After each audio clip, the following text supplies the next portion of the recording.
Thank you all very much for welcoming me. I just want to begin with a confession. Like a lot of people in this room, we've collected a lot of things. So I came to a convention once and I said, I'm going to try and restrict, just because I already have so much room at home, I'm going to try to restrict my collecting. So I came, I saw a lot of wonderful things, I tried to restrict my collecting. And then one of the vendors said, I have a copy of The Ghoul. And I already had The Ghoul on VHS, because I can't get it on DVD. And I said, I already have The Ghoul, I'm trying to restrict my collecting. And then he said to me, but this has a few more extra minutes in it. And I said, and what is a few minutes extra of? And he said, it's got 2.5 minutes more of Veronica Carlson. I said, sold.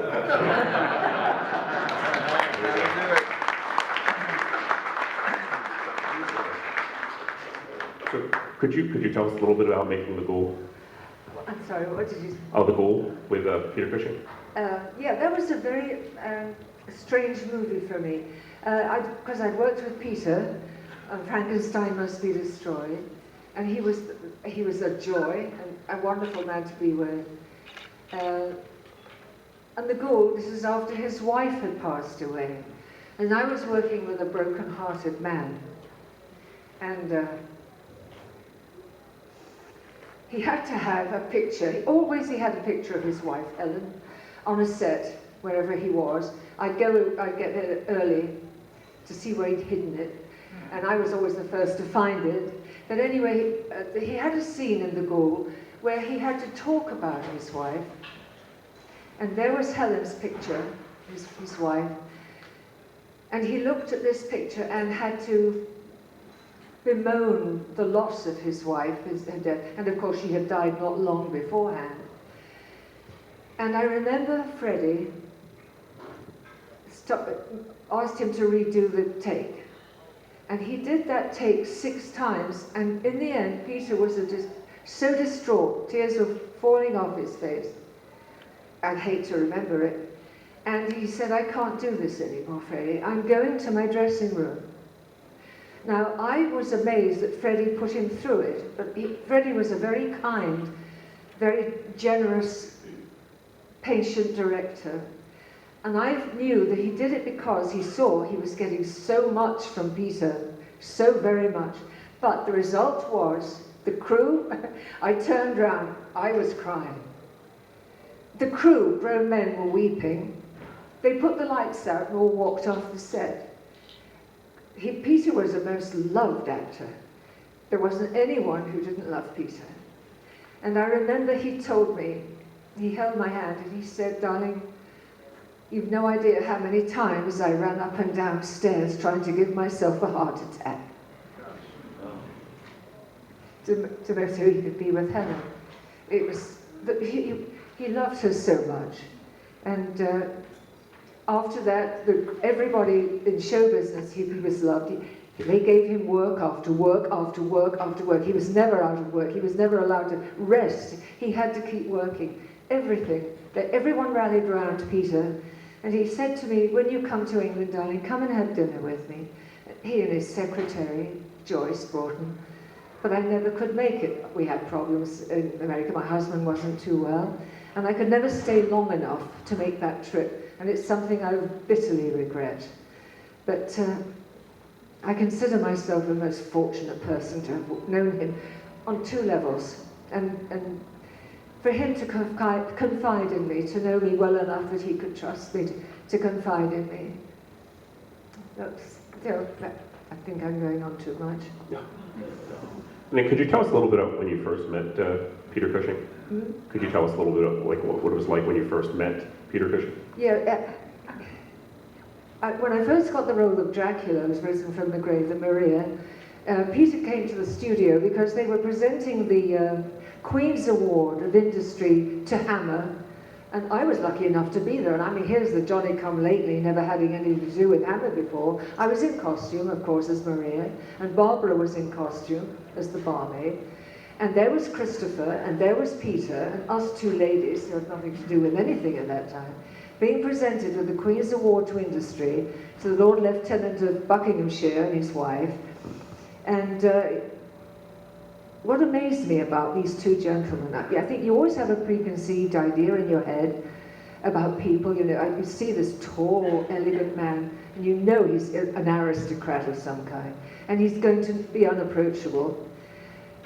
Peter, and they were so approachable, it was amazing. It's like we'd known them all our lives, and great sense of humor, and we were immediate friends, and I enjoyed working with them so very, very much. So that was our introduction, and then of course we had the reading around the table of the script, just to time it out and everything.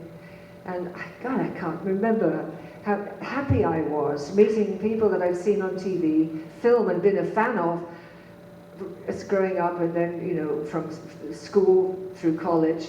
And that's, here I am on screen with them. It was, cool, blimey, this is wonderful. I'm here, I made it. I've blown the bachelor's degree I just got in college. But oh my God. Or I remember my father saying to me, don't do anything to embarrass me, darling. He wasn't very impressed with me going into the film business. But I hope I didn't do anything to embarrass him. Anyway, did it so long ago. All right, I'm going to see, does anyone have any questions? Just raise your hand. Right over here. Veronica, when you talk about how you got your start, what inspired you to become an actress? How did you get your start, and what inspired you to become an actress? When I was in college, well, I was always pretending. I was always playing games of let's pretend, you know how kids do. And when I went to college, we had a music director called Peter Goodwin. I used to sing in a choir, I was soprano. And I thought, I want to be with this man. He's absolutely ingenious. But when I went to college, he was the music director in college. And of course, I joined the music side of things straight away. We did stage productions, musical ones. We did The Conspirators by Schubert. I was one of the conspirators. And we sang Tabajuri. I was one of the three maids. And we did reviews. And this was in our spare time. In our lunch breaks between evening, you know, from afternoon classes into evening classes, we'd do it. It was a constant joy. I mean, Peter Goodwin said to me years later, those were the happiest 4 years of his teaching career. There was a group of us in college that sort of got together and meshed, a bit like Caroline and Martine and I, you know, we just meshed, all of us, and it was there were no drugs. If we could afford a lager at the end of a week, we did. We rarely could do that. And we just met up to chat. And that's how it was. And the end, my fourth year, he wanted me for the lead in La Vie Parisienne. So the principal came down from the high school, Lofty Heights, and said, if she fails this exam, it's on your head, Peter Goodwin. So I couldn't do it. And I was very upset about that. But I understood why. You know, you can't cheat an art exam. I mean, you're there doing it on the easel. You can't cheat. But no, but I got through my college years very well, and they were very happy years. But during that year, I remember going to the theatre to see a Hammer movie, and I skived off a class. And I thought it was only me that did it with a friend. And I thought, we both said, they'll never notice us go away. But what we didn't know, other people said exactly the same thing. And when Mr. Shepperson got to the class, there was nobody there. So he thought he knew where we'd gone. And when the lights come up, you know how everyone looks around to see who else. There he was. This man was 6'4", very well built. And we all looked at him, and he said, I want each one of you back in class as soon as this film is over. He let us see the film. And he said, and when we got back to class, he said, don't forget, I've passed my exams. You haven't passed yours yet. But we never skived off again. But it was a Hammer movie. And we were all fans of Hammer. And I used to think, I'll be up there one day. I will be up there one day. I didn't know how. I just knew it would happen. Kind of a two-part question. House of the Gorgon, was it as much fun to make as it looked like it was? And is there going to be a sequel? House of the Gorgon, was it as much fun as it looked like it was? And then the second part is there going to be a sequel? Oh my God, the House of the Gorgon. Boy, oh boy, that was fun. Well, Josh is a dynamo, for a start. And of course I'm working with Martine. I've never worked with Martine and Caroline before. They're just very good friends. And the first time I met Christopher Neame was then when we were there. It was like Hammer days again. We all got on, no trades unions to bother us and say, time to stop filming now. And I'm not moving that plant because it's in a pot. That's the gardener's job, and you know, that kind of thing, because that was wrecking the film industry in Britain. And Josh was so creative. I have to tell you one very lovely story about Josh. He had a wind scene with the leaves. I don't know if you remember it. The leaves were scattering. And ages afterwards, when they sort of cleared it up, I saw Josh on his hands and knees, and other people on their hands and knees, looking for leaves. I thought, we can get leaves, they're outside, we can go pick some more. These were 4 very special leaves. And I asked him, he found the 4th one, and it must have taken 15 minutes, it had got blown under something. And I asked him, and he put them in a little velvet-lined box. And he collected them from Black Park, where we did so many, you know, pieces from Hammer Films. We were always doing something in Black Park. And he visited as a child at the age of 8. And he picked up 4 leaves from Black Park as a souvenir. And he put them in this little velvet-lined box, and the world was on its axis again. That's how he is. He's so... And he asked me to put the bust of... my lovely Michael Ripper on the bar. He said, Veronica, you've got to do that. You've got to be the one to put it on the bar. And so little things like that all the way through. Josh's mother would come with lunch every day, the best meals. Oh my goodness, salads, just beautiful, lovely lady. And she'd bring us lunch and everyone was so glad to see her. Oh my goodness. And sangria on occasion. The first day was sangria and the last, but not in the meantime. And Josh's father partook. It was a family affair. And we had, obviously, we spent every day being happy. How can you beat that? And I swear the sun is bigger in Texas, because as we came out of the building, the sun just filled the sky as it was setting. It was a remarkable time. Very happy time. Another Hammer time, really. So, do you think there's going to be a sequel? I'm sorry? Is there going to be a sequel? Do you know? A sequel? Say that again. A sequel to House of No! Oh, he's talking about Whitby. Oh, he won't tell anything about it. He just looked at me. I said, why do you want to go to Whitby for? It's a horrible place as far as I'm concerned. I know that's where Dracula arrived, but it really is a horrible place. It's right on the sea. Of course, it's a harbour. And the Siberian winds rush down, and the water is icy cold and rough, North Sea. And I remember when I went there years ago, my husband and I, we thought, oh, it was going to be good for seafood. For sure, it's going to be great for seafood. So we bought a couple of crab cakes. You know, we couldn't eat them. They were like hockey pucks. we couldn't got that. We just couldn't. We just threw them into the harbour. It's an historic place. My father sent my kids postcards from Whitby, and they were all the most boring views of Whitby. There isn't a happy view of Whitby, I promise you. There's a ruined abbey, there's these huge whale's teeth, and for some unknown reason, the postcard was, you know, set back in the 1900s when they first got photographs working as it, with a washing line of old trousers, you know, so horrible baggy pants, and that was the 3rd most boring picture. No, it was fun. He made fun of it, but no. They had friends there, so they knew Whitby very well. They had one of those homes, shops on the quayside, and they lived above it, and it's a very old place. Anyway, that's what he said, so I don't know. Okay. That's all I know. Any other questions? Yes. Do you have any memories of Terence Fisher? Yes. Oh, poor Terry, always with a cane. He was always walking into traffic. Nobody understood why. And he was always getting done in, you know. He was a great contrast to Freddie Francis. And I think that was a good time for me, because he thought I knew what I was doing, which was very encouraging, you know, for a start. And I remember the first day of filming, we were sitting on the stairs, Peter and I, and we were going to do my death scene. This is the first day of shooting. So, as if I'm not sitting there, Terry comes up to both of us and looks at Peter and said, "So how would you like to kill her, Peter?" And Peter said, "I've been giving that a lot of thought, dear Terry." So I waited with bated breath to see, and he said yes. And he said, and so Peter went through the motions. He said, "I thought if I had a scalpel and embraced her onto the scalpel, and it would go into her. Oh, what a wonderful idea! Excellent idea. Yes, I think that's a good idea. Well, put a wooden block." Nobody asked me. It was like I wasn't there. And I tried to speak. Anyway, it was all done. It was all settled without me being there. Well, I was there, but not according to them.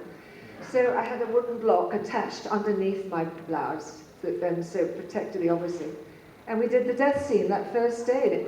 I died, I think. But I said, "Please, may I die with my eyes open?" "Certainly not, darling. It would never get past the censors," he said. Can you imagine? That's how it was. I wanted to die with my eyes open. I thought it would be to great effect. Anyway. Next question? Yes. Can you give us your thoughts and memories on working with Christopher Lee? Your thoughts and memories on working with Christopher Lee. Oh, yeah. Christopher had a great sense of humour. He'd go out and whack a few golf balls every now and then into Black Park or wherever he was. And I remember I asked him one day how heavy his cloak was. He didn't say a word. He took it off and put it around my shoulders, and my legs nearly gave way. It weighed about 25 pounds. It was incredibly heavy. Thank goodness the stuntman and his double wore it very, very light, because when he carried me up that mountain, I thought, I know I'm going to fall off. I know my head's going to... And it was high. It really was high. But he never complained about those awful contacts. And I remember very clearly how generous an actor he was. When I had to be approached by him in the cellar, when I'd been thrown down by Barbara Ewing onto the cellar floor, and I had to gaze up at him, Freddie had said, "This is your eye line, darling," and he put his hand up behind the camera. I could just see it off camera. And I heard this voice, that lovely voice of Chris's, "I'll be her eye line, Freddie." And I was so grateful to him. Acting to a hand is one thing, but acting to a man who's actually acting as if he were on camera with you was a remarkable gift to me. I've never forgotten it. And I've never stopped thanking him for it. And I was later to learn, much later to learn, that in fact Gregory Peck had done the same thing for him when he was a younger actor, and he'd never ever forgotten that. And it stayed with me. But he was a generous, thoughtful, kind man. And when I asked him to sit for me for that sketch, I wanted to give him a sketch. It took 35 minutes, and I presented it to him. To think that he sat for me, because I would never think about daring to ask. I don't know how I got the gall to do it, but that's how approachable he was. And he met my parents, and they thought the world of him. Everyone did. And I remember the scenes. We took Hammer very seriously. There was no joking around.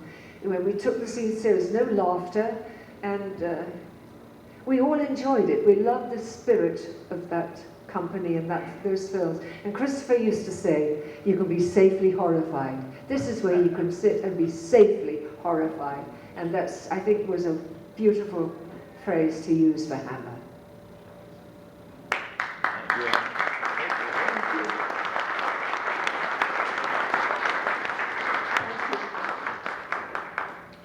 Yes, hi Veronica. I want to first mention, I love the reference to the attorney firm of Cushing, Lee and Price in House of the Gorgon. He liked the reference to the attorney firm of Cushing, Price, and Lee in the House of the Gorgon. Yeah, that was clever, wasn't it? That was great. He didn't miss anything, did he? No. I know. And I wanted to ask, in addition to Peter Cushing and Christopher Lee, other stars, did you keep in touch through the years? Yeah, I did with Peter, and I did with Gita. When Chris, they're out there being so busy and famous, and I was busy at home raising children and being busy myself with my artwork. I had commissions to do. But Peter I kept in touch with, and Joyce Broughton, his secretary, and when Christopher passed away, I wrote to Gita. She wrote me a wonderful letter in return, thanking me. I didn't expect that. I didn't expect her to. And when Peter passed away, I was able to do a portrait of him that could be auctioned to help with the window. They wanted to put a window in the church for him. And it helped raise money, so I can use my work to benefit certain, charities, like pancreatic cancer. I won one for Ralph Bates. Wayne Kinsey bought that one. The money goes to the charity. And of course, Virginia Weatherall was there, so it was can put my work to good use sometimes, multiple sclerosis, things like that. No, I never got to see them again. Okay, and last question. Memories of working with the great Michael Ripper, who appeared in more Hammer films than any other actor. Memories of working with Michael Ripper. Oh yeah, Michael was wonderful. Well, he was in every Hammer movie, wasn't he? The mother's side. And Christopher would say, "Oh my goodness, we're starring in another Michael Ripper movie again." He loved it. Yeah, he was adored by everybody. He was a sparkling human being. He fairly sparkled, like his little spectacles he would wear. And I'd go and watch him do the bar scenes with Barry Andrews. And we'd all be around just gazing at him. And he was rubbing the glass, cleaning the glasses. And he was so approachable. And at one of the conventions I went to, much later years, I did a portrait of him, but anyway, that's another story. He was becoming very forgetful. I don't know if he had senile dementia or if it was he didn't remember. And he was standing on stage and he was having all this applause. And he was just gazing as like, why am I here? This is amazing. Is this for me? And there wasn't a dry eye, because you could see by his expression that he really didn't understand, but he did have a faraway memory that was coming back and knocking at the door. Do you know what I mean? And that was the last time I saw him. I've been so lucky to work with these people. Yeah, it is adorable. Well, can we please hear a good applause, wonderful applause, a monster back applause for Veronica Carlson.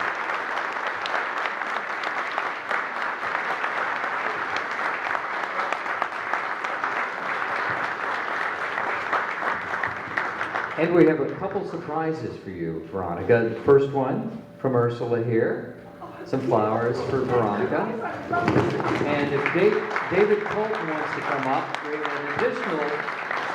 an additional surprise for you here. David Colton is coming up from the Rondo Awards. Veronica, that was wonderful, wasn't it? Yeah.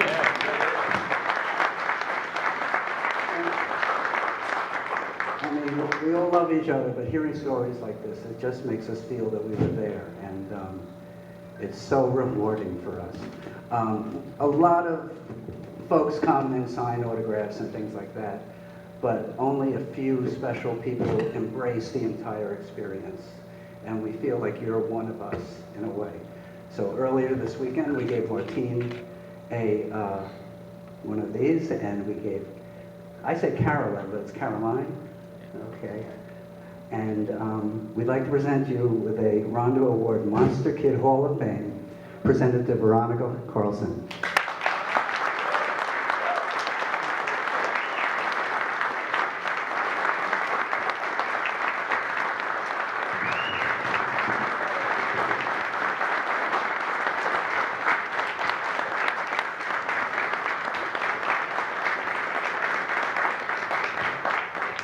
I didn't expect this.